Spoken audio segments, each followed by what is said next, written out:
la idea, Tomás. ¿Se entendió? Sí, profe, muchas gracias. Bárbaro. Bueno, ¿estuvieron revisando los textos? ¿No? ¿Qué dudas quedaron cuando hicieron los prácticos? ¿Pudieron resolver los autoevaluativos? Hoy cerramos un poco antes del parcial. Entonces, bueno, ¿tienen claros cuáles son los ejes de lo que vamos, digamos, de lo que puede aparecer en el parcial? Cuéntenme cómo les fue con el práctico 5, que fue el que se suspendió por la muerte de Pablo. Pudieron resolver el crucigrama, les sirvió resolver eso para poder construir la idea de sociedad política y de sociedad civil y de la construcción de la hegemonía. Pudieron hacer una relación entre esos textos que son más periodísticos, ¿no? El que habla de las 5 horas frente a las pantallas, el que trabaja sobre que los medios no son medio ni mensaje, el videíto sobre la situación de los medios. ¿Cómo les fue con eso? Cuéntenme, pueden abrir los micrófonos. Hoy sería la idea que fuéramos charlando un poquito para que estén listos para el parcial.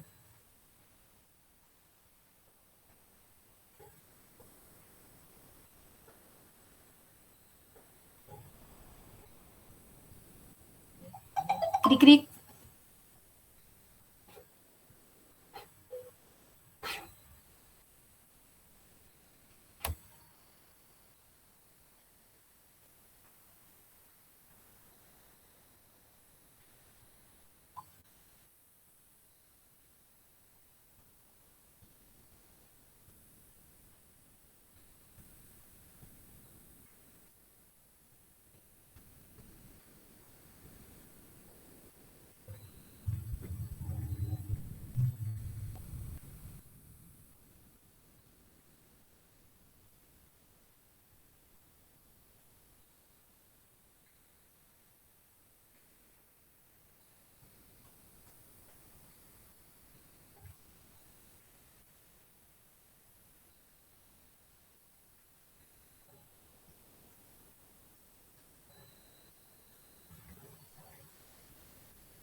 ¿No hay dudas?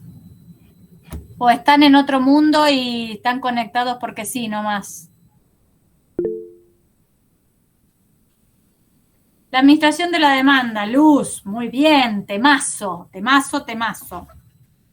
Bueno, miren, ustedes tienen que partir de la idea de que nosotros hacemos un análisis sociológico, pero Keynes era un economista. O sea, ustedes lo van a estudiar, no mucho, porque en general en las facultades de economía se estudia más la postura neoliberal, porque es la hegemónica, pero de todos modos, el aporte económico, o sea, en el área de las ciencias económicas que Keynes hizo, fue muy importante en un momento en el que, lamentablemente, había un nivel de recesión, de crisis y de pobreza muy importante. Él genera una teoría económica que en lugar de dejar asignado al mercado, como decían los liberales, la mano invisible del mercado asigna perfectamente todos los recursos o todo lo que es importante para producir satisfacción de las necesidades, Keynes va a decir no.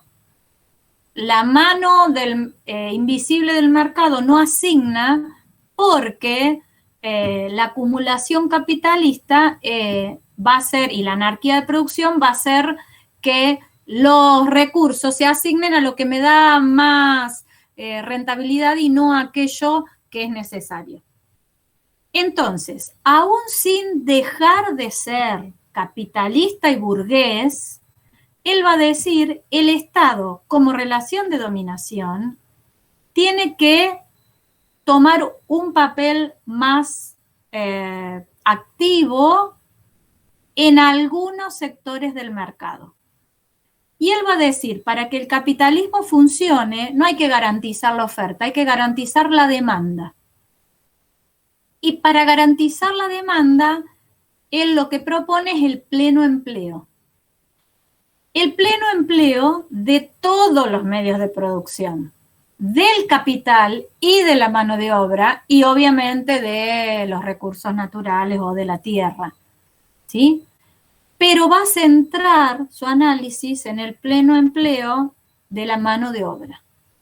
¿Por qué? Porque él dice, si todos trabajan, todos reciben sueldo, si todos reciben sueldo, todos compran, si todos compran, se activa la producción, la comercialización, por lo tanto, el sector 1 y el sector 2, que estudiábamos en DOB, y por lo tanto también los estados tienen más ingresos en concepto de impuestos y pueden activar más sus actividades propias. En esa línea, entonces él va a decir, el Estado tiene que administrar la demanda. Administrar la demanda no es más ni menos que garantizar que se compre, que haya consumo. Ese consumo es no solo el consumo de los particulares, de bienes de uso inmediato o bienes de uso, sino también la inversión de las empresas, que sería el consumo de las empresas. En esa línea, entonces, hay como dos caminos.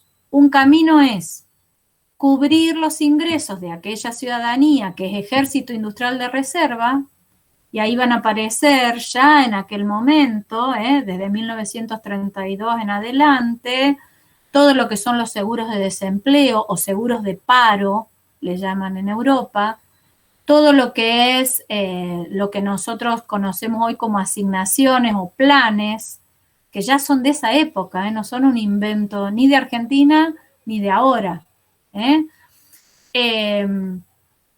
Y todo lo que es la consolidación del Estado que media en las paritarias para garantizar niveles de salarios que permitan el consumo.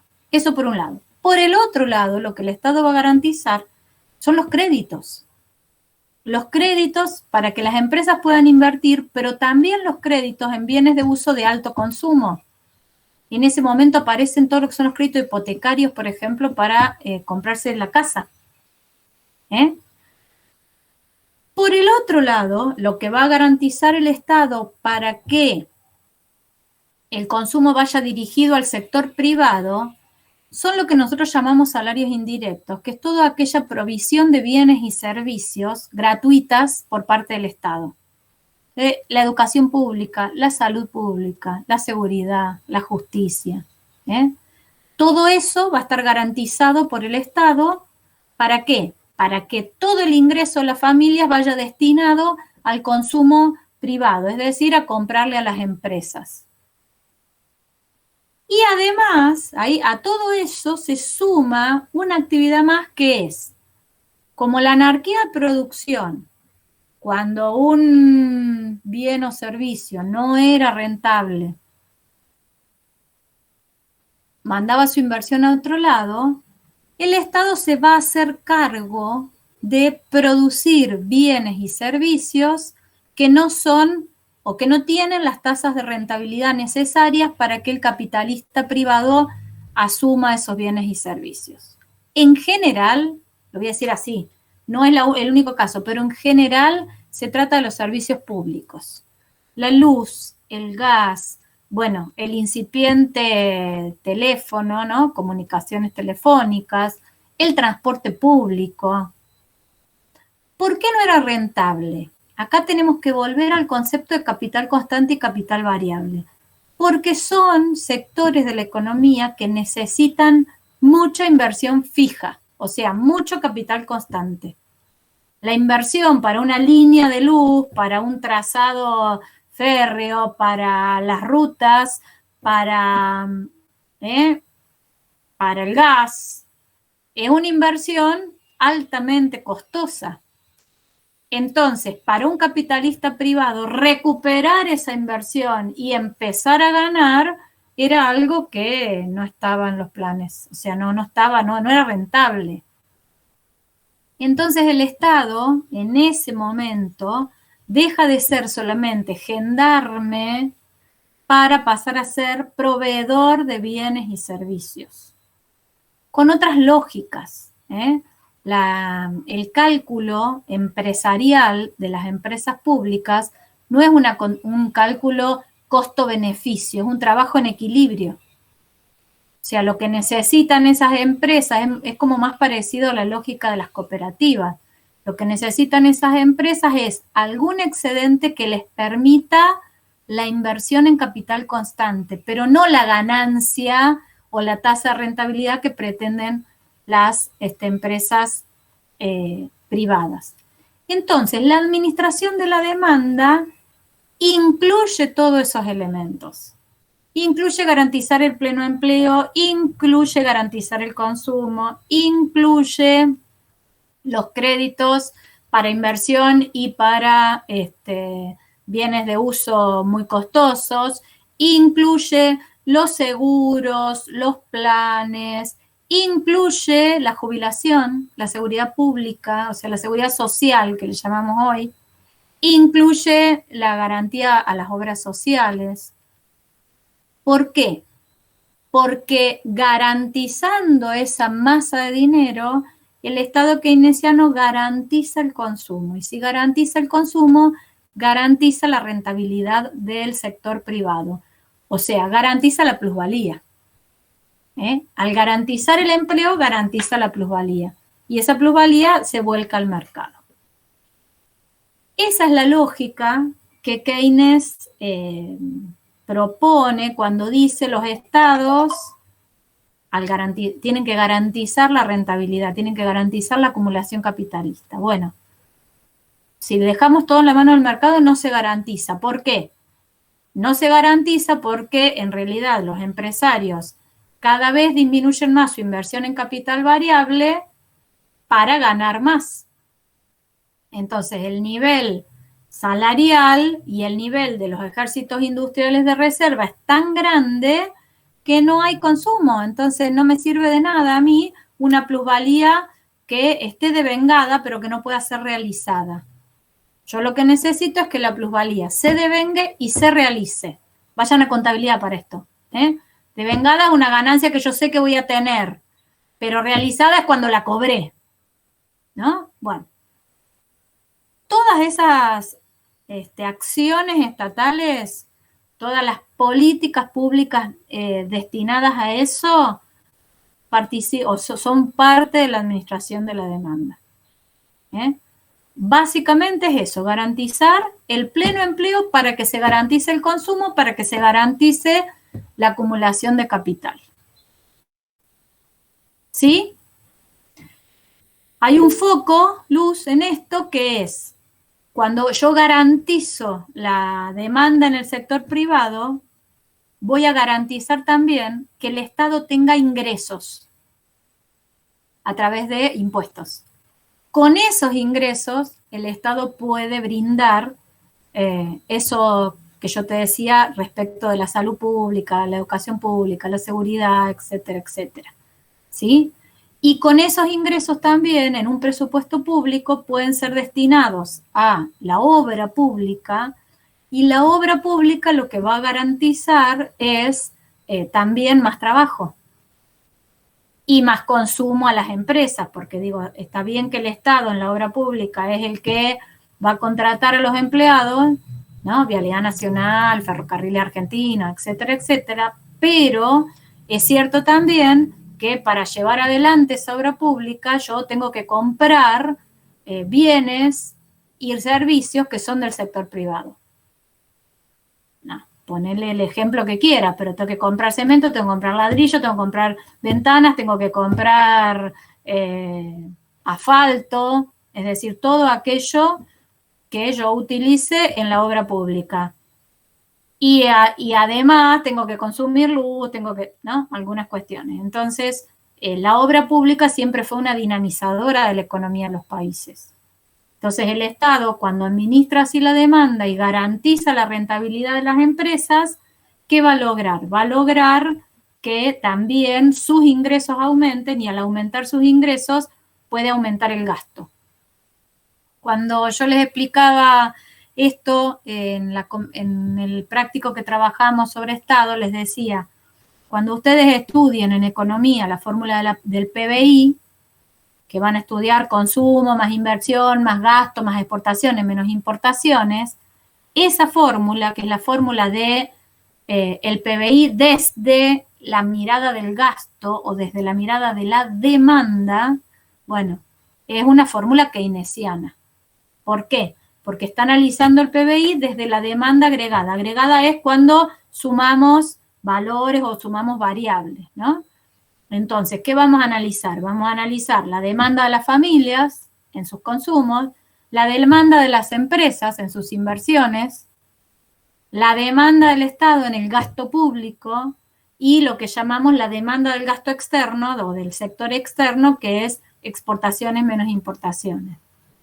Esa mirada a la demanda agregada es una mirada que aporta Keynes en su teoría económica. Ustedes cuando vean economía la van a estudiar, pero cuando ustedes ven ahora el PBI, el PBI, el PBI, bueno, estamos hablando de eso, ¿sí? ¿Se entiende? ¿Quedó clarito? Está buena la pregunta porque en general los 3 pilares del keynesianismo son preguntas de parcial. Tienen que tenerlos claros ustedes. ¿Qué es el contrato salarial fordista? Que ya les expliqué que no son los $5 diarios. ¿Qué es el reconocimiento formal a los sindicatos y qué implica? Y qué es la administración de la demanda y qué implica. En general, eso es pregunta de parcial. Así que muy bueno que vayan aclarando esas dudas. Muy bien, ¿alguna otra preguntita? Tomás, algo más, Luna, Vanessa, Luz, perdón, Vanessa.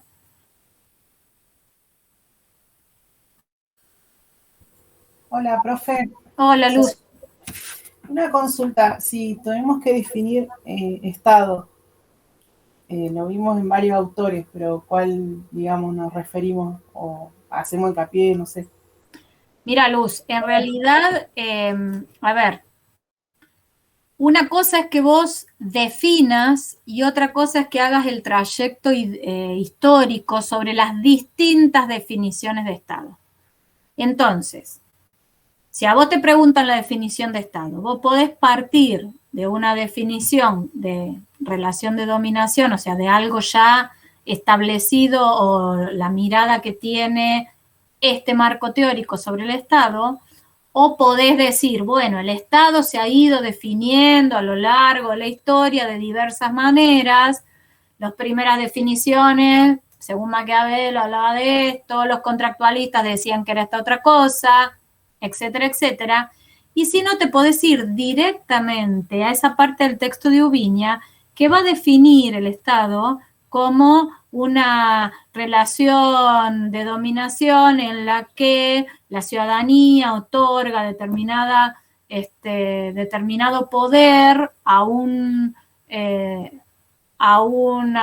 ente para que resuelva aquellos asuntos públicos y demás, y entonces ahí desarrollas esa idea, ¿sí?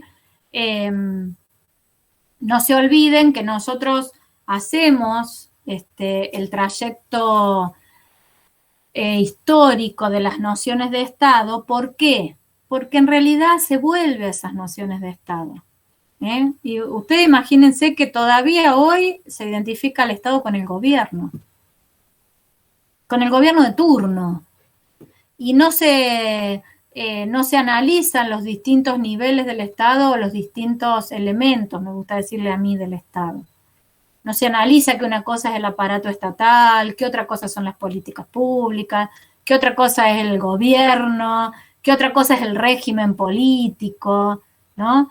Entonces nosotros cuando decimos Estado pensamos gobierno. Bueno, ustedes tienen ahí la posibilidad de definir al Estado desde esta idea central de que es una relación de dominación que garantiza la propiedad privada y el nivel de acumulación en las sociedades occidentales capitalistas, que tiene esos distintos niveles de materialización, el aparato estatal, ¿no? Que puede, o sea, yo creo que algo que tiene que aparecer en las definiciones es que el Estado puede ejercer la violencia física legalmente. Es la única institución que puede ejercer la violencia física legalmente. O sea, el poder de coerción solo está en el Estado. Fíjense, voy a dar un ejemplo, pero hay un tiroteo entre dos bandas en un barrio y eso es ilegal. Pero la policía reprime y eso es legal. ¿Por qué? Y porque el Estado es la única institución que puede ejercer legalmente la violencia física. Entonces, esos elementos en tu definición tienen que estar. Que es una relación de dominación, que garantiza la propiedad privada y la acumulación, que puede ejercer legalmente la violencia o la coerción física sobre los ciudadanos. Y después, que tiene distintos niveles de materialización. Entonces, ahí hablas del aparato estatal, hablas de el régimen político, hablas de las políticas públicas y hablas de los gobiernos. Ahora, eso si te preguntan algo en general. Si ya te preguntan algo de qué dice Marx sobre el Estado, bueno, te vas al apartado de Ubiña de Marx sobre el Estado, que lo ubica en la estructura, que es el primero que va a decir esto de la relación. Si te preguntan de los contractualistas, bueno, te vas a Hobbes, a Locke, y a Rousseau. Si te preguntan de Gramsci, bueno, ahí entonces definís desde dos lugares, el Estado en sentido estricto, que está formado por la sociedad política y que puede ejercer la coerción y que tiene un modo positivo y un modo negativo de ejercer esa coerción. Acordate que está lo del Poder Judicial y lo de la educación por un lado y las fuerzas policiales de seguridad por el otro. Y si no, el Estado ampliado que va a incluir a la sociedad política y a la sociedad civil, en donde lo que se construye por parte de este Estado ampliado es la noción de hegemonía. Entonces ahí ya no es solo la violencia física, sino también es el consentimiento por parte de los ciudadanos. Un consentimiento que está generado, digamos, a través de una construcción ideológica del sentido común, como el sentido común de las clases dominantes. Entonces, si es en general, podés ampliar y podés hacer el trayecto histórico y cerrar con la definición, podés hacer solo la definición y los niveles de materialización. Ahora, ojo si les pide de un modo acotado a alguno de ese trayecto histórico que estuvimos trabajando, ¿sí? Ustedes tienen que tener claro que, por ejemplo, esta idea de los contractualistas, de que nosotros le dábamos parte de nuestro poder a un ente, que era el Estado, para que se ocupara de las ideas del bienestar o de la convivencia pública, pese a que Marx dice el Estado es una relación de dominación, también se sostiene.